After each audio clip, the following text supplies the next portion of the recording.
귀 안쪽에 위치하는 달팽이관은 림프액이 차 있는 달팽이 모양의 청각기관이다 라고 있습니다. 자, 일단 달팽이관에 대한 설명이야.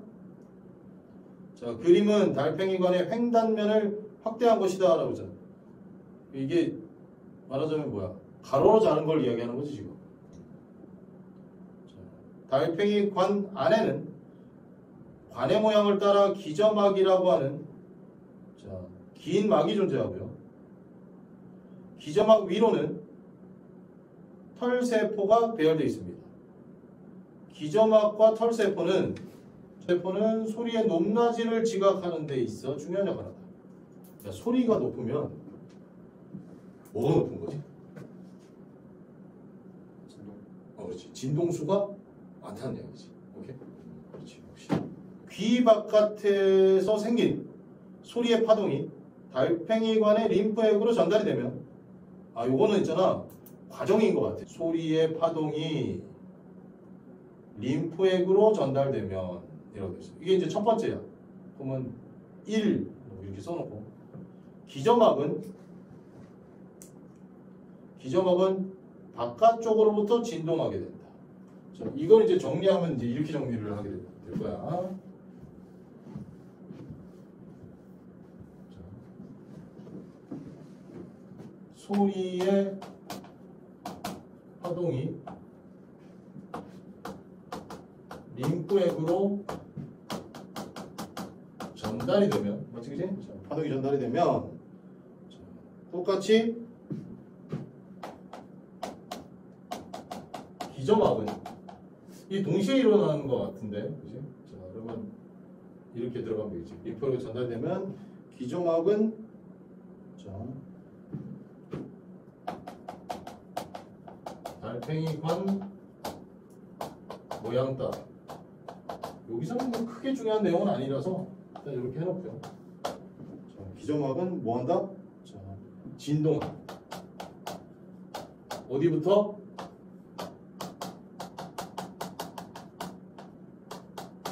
바깥쪽부터. 이렇게 진동. 요게 1번. 자, 첫 번째 순서. 그치? 자, 이렇게. 이때란 말은 있잖아. 잠깐 멈추고 설명 좀 하겠다는 이야기야. 자, 기저막에서 최대로 진동하는 부위는 귀 바깥쪽에서 발생한 파동의 주파수 따라 다르다라고 되어 있습니다. 그러면 주파수에 따라. 자, 이거는 이제 별표하고 파동 주파수에 따라 뭐가 다르죠? 부위가 달라. 어떤 부위가 달라? 최대 진동 부위가.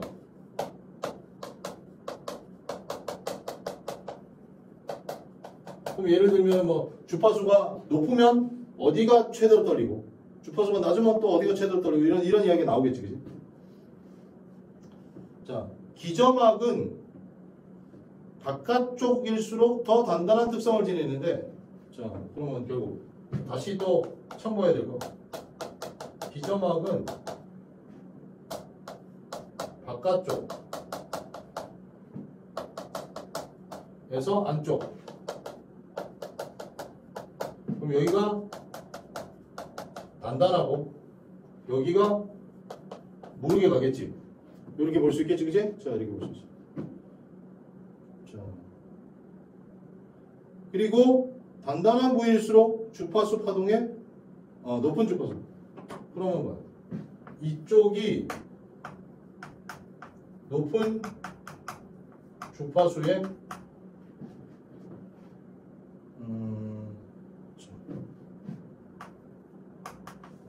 크게 떨리는 뭐 이런 정도예요. 되겠지, 그죠? 자, 이렇게. 즉 기저막을 진동시키는 파동의 주파수가 높을수록 기저막에서 최대로 진동하는 부위는 바깥쪽에 위치한다. 그럼 결국 뭐 똑같은 말이야 지금. 높을수록 바깥쪽이 떨린다. 이런 정도예요, 지금. 그치? 굳이 설명 안 해도 이제 알 수 있는 상황이에요. 이때 귀 바깥에서 발생한 파동의 주파수가 높을수록 그러면 이럴수록 이럴수록 또 뭐야? 진동 부위는 짧다. 그럼 길수록 뭐야? 진동이 넓은 긴 부위에서 진동이 떨리고, 그치? 자, 그 다음에 높을수록 짧은 부위에서 떨린다. 기점막이 진동하는 정도는 기점막의 바깥쪽에서부터 완만하게 커진다고. 완만하게 커지는 게 뭐야? 진동하는 정도.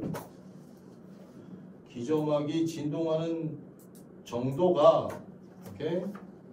정도가 완만하게 커지다가 기점막이 최대로 진동하는 부위는 어디겠어, 그러면? 바깥쪽이잖아. 그치? 그치? 아닌데?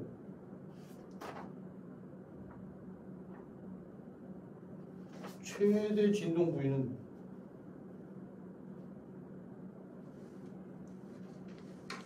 귀 바깥에서 주파수가 높을수록 기점막에서 최대로 진동하는 부위는 바깥쪽에 하고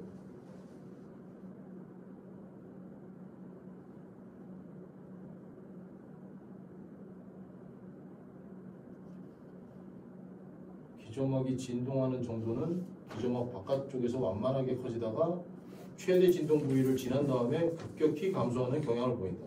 일단 뭔 말인지는 알겠는데, 그치? 두 개의 기준이 조금 섞이는 듯한 느낌이 좀 있어 지금. 자, 이게 지금 구분을 해야 될 것 같아. 자, 그러면 여기까지는 설명이야 지금. 요 1번 과정에 대한 설명. 그치, 그치? 자, 그러다가 자, 이제 2번 과정으로 갑니다. 이 겁내기 떨리고 나면, 자, 여러분 일단 두 번째 기점막 진동 이후에 털세포가 반응하면서 털이 휘어지면서, 그러면 전기 신호가 발생합니다. 전기 신호가 발생하는데 얘가 뭐냐면 털세포의 반응, 즉 털이 어떻게 된다고? 휘어진다고. 지면서 이제 전기 신호가 발생합니다. 그렇죠? 자, 기점막에서 최대로 진동하는 부위에 가까이 있는 털세포일수록, 자, 그러면 기점막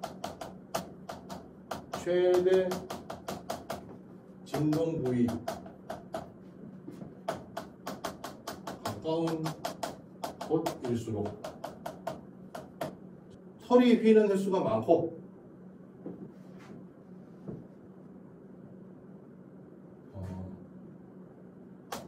털세포가 이렇게 해야 돼요. 털세포가 기점막 최대 진동 부위에 가까운 곳일수록, 맞지, 그지? 자, 이럴수록, 자, 결국 털 휘는 횟수가 많아지고, 그죠? 많아지고,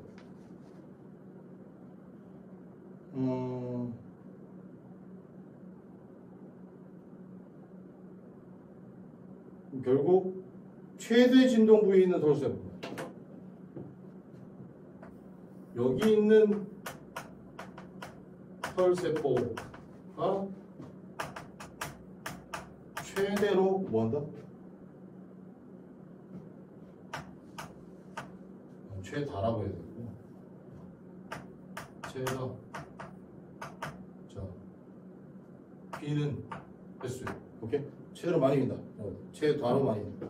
따라서 털세포마다 민감하게 반응하는 주파수가 다르다. 그러면 털세포마다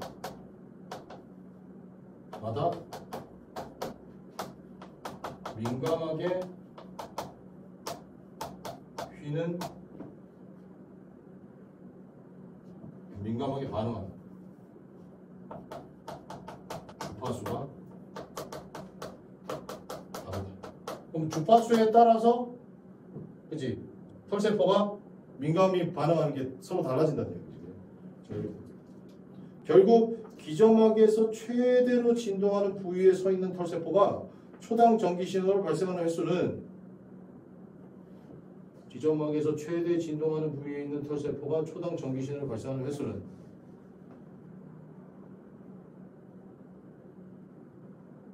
그러면 이렇게 되네. 기점막을 진동시킨 파동의 주파수와 일치하다. 그러면 이렇게 되는 거네. 주파수에 의해서 기점막이 진동되잖아. 그리고 기점막에서 이제 붙어있는 털세포가 휘는 걸로 전기신호가 발생하니까 결국 뭐야?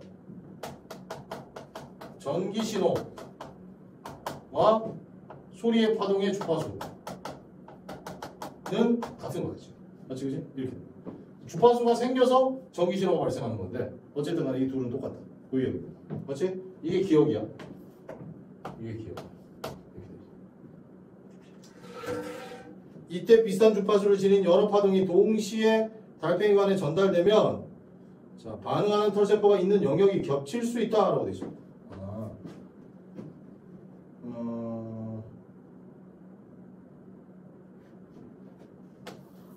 여러 파동이 겹치면 파동이 여러 개면 결국 반응 털세포 영역도 겹칠 수 있다. 그치?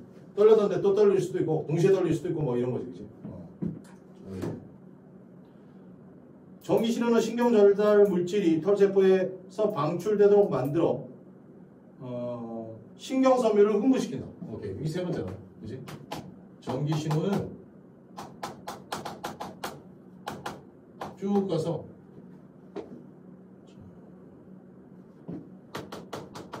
신경 섬유를 흥분시킵니다.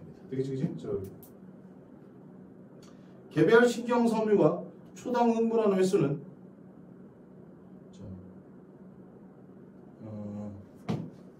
신경 섬유 초당 흥분 횟수는 이렇게 되겠죠, 맞지?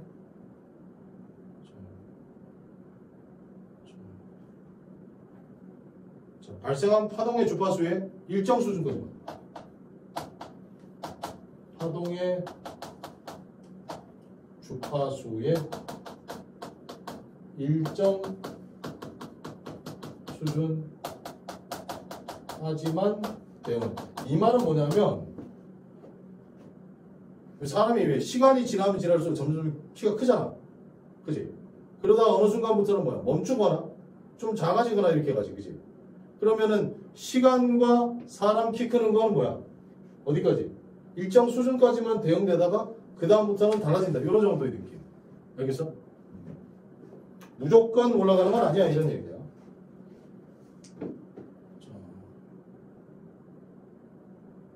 이게 왜 그러냐면 신경섬유의 초당 흥분 최대치가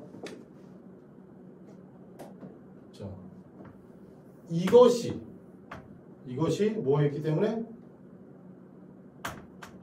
이것 최대치가 제한되어 있기 때문에 이렇게 된다. 이런 얘기지. 그치? 자, 그 다음에 그럼 이제 세 번째네.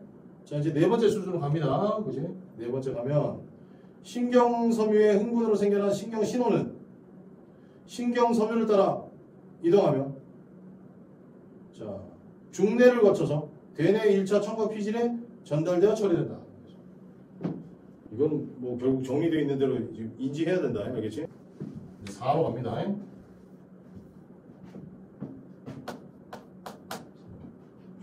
됐다. 과정은 또 한번 정리를 해줘야지. 자, 그러면 신경신호 뭐 때문에 생긴 거? 신경섬유가 흥분해서 생기는 이 신경신호는 이런 거. 주기동에서 중뇌에 거쳐서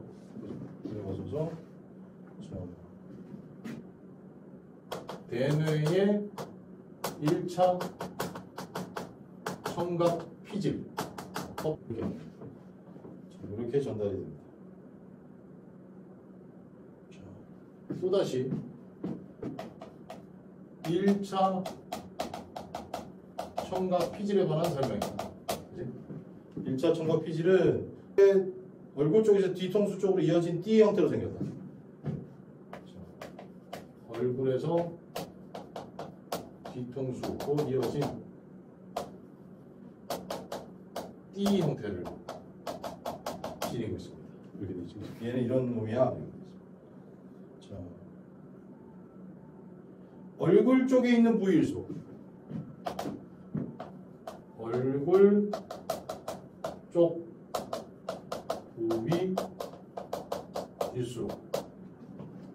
부위일수록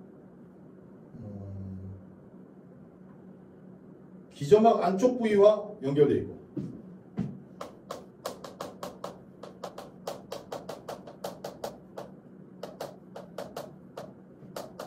와 연결이고 그러면 이제 반대 상황 한번 바깥쪽 뒤통수 쪽일수록 기저막 바깥 부위와 연결되어 있다 이런 말이 있으면은 일단은 뭐 느낌이 맞아 그지? 봤더니 맞네 그지? 그럼 결국 뒤통수 쪽일수록 기저막 바깥쪽이랑 연결돼. 기저막 바깥쪽이 또 제일 많이 떨린다고 그랬지 또 그지? 자, 또 그런 이야기가 나옵니다. 즉 대뇌에 이르기까지 모든 개별 신경섬유들은 민감하게 반응하는 주파수가 정해져 있는 것이다. 어떤 주파수에 따라 얼마나 민감하게 반응하는지 각각 다르다는 이야기겠지, 그지? 이렇게 되고 대뇌에서는 대뇌까지 왔으니까 이제 대뇌 와서는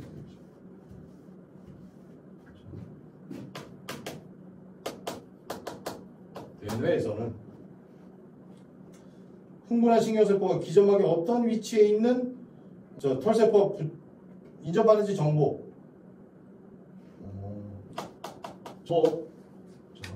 정보가 첫 번째 정보는 뭐냐면 흥분 신경 섬유와 그 다음에 기저막 어느 위치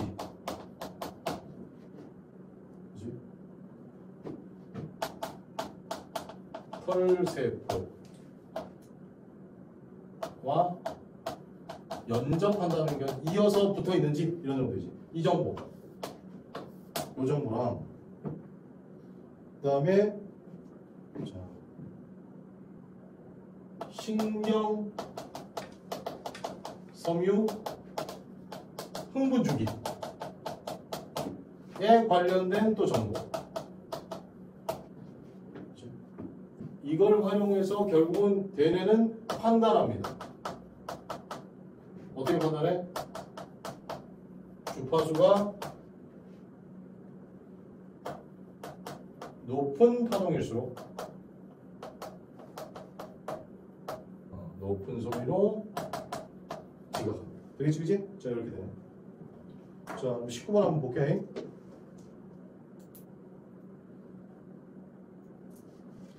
파동에 의해서 털세포가 이미 반응하고 있을 때 같은 털세포를 반응시키는 새로운 파동이 전달이 되면 겹칠 수 있다. 이거 앞에서 우리가 들었던 내용이지, 그치? 그치? 이것끼리 붙으면은 겹칠 수 있다는 이야기를 했습니다.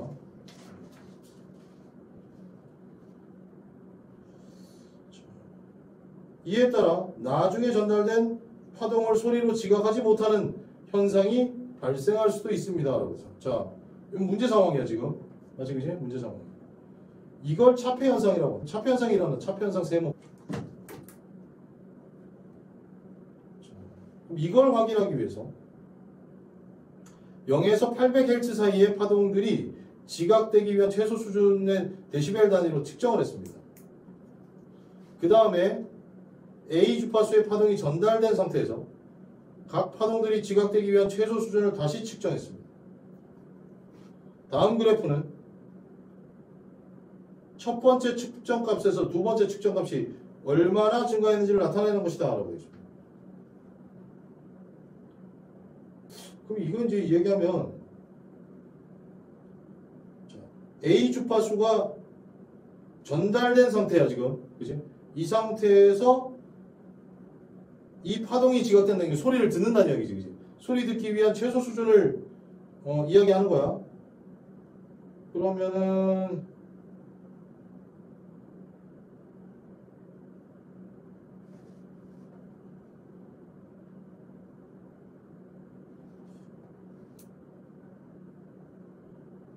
A 주파수의 파동이 전달된 상태에서 주파수 200이 10으로 전달되면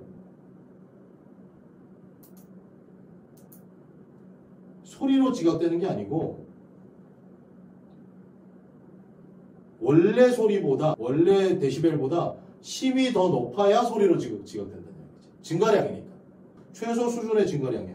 그러니까 다시 말하면 이게 10으로 전달되면 소리로 지각되는 게 아니고 적어도 10dB 이상이 돼야, 그러니까 그보다 더 커져야, 원래 거보다 더 커져야 소리로 인식된다. 요 얘기입니다. 말이 다르지? 이해됐어? 그래서 답이 1번이야. 너 몇 번 썼어? 3번이요. 3번 한번 볼게. 그래프의 기울기가 정점을 기준으로 오른쪽으로 더 완만한 것은, 이건 맞네, 그지? 기저막 진동 수준이 최대치에 도달한 다음에 급격하게 감소한다고 되어 있습니다. 주파수에 대응되는 영역에 미치는 영향이 더 적을 것이다 라고 되어 있습니다. 이게 뭐냐, 낮은 주파수일 때 증가량은 뭐야? 훨씬 더 커진다는 이야기잖아 지금, 그지? 더 많이 필요해. 그러다가 점점 모아지는 거야. 적어진다는 이야기잖아. 필요한 주파수 자체가. 그러니까 결국은 낮은 주파수일 때 주는 영향이 훨씬 더 적을 것이라는 이야기가 똑같아. 완만하다는 얘기죠. 이건 틀린 말이 아니야. 오케이? 그러니까 일단은 1번이 뭐가 필요한지는 확실하게 이해 갔지 지금, 그지? 이게 결국은 뭐냐면 지칭하는 게 뭐냐에 따라서 좀 달라지는 뭐 이런 개념이거든. 이런 식으로 선택지를 만듭니다. 알겠지? 다시 말하면 주어를 다른 걸 집어넣어 갖고 다른 느낌이 들도록 만드는 뭐 그런 방식이라고.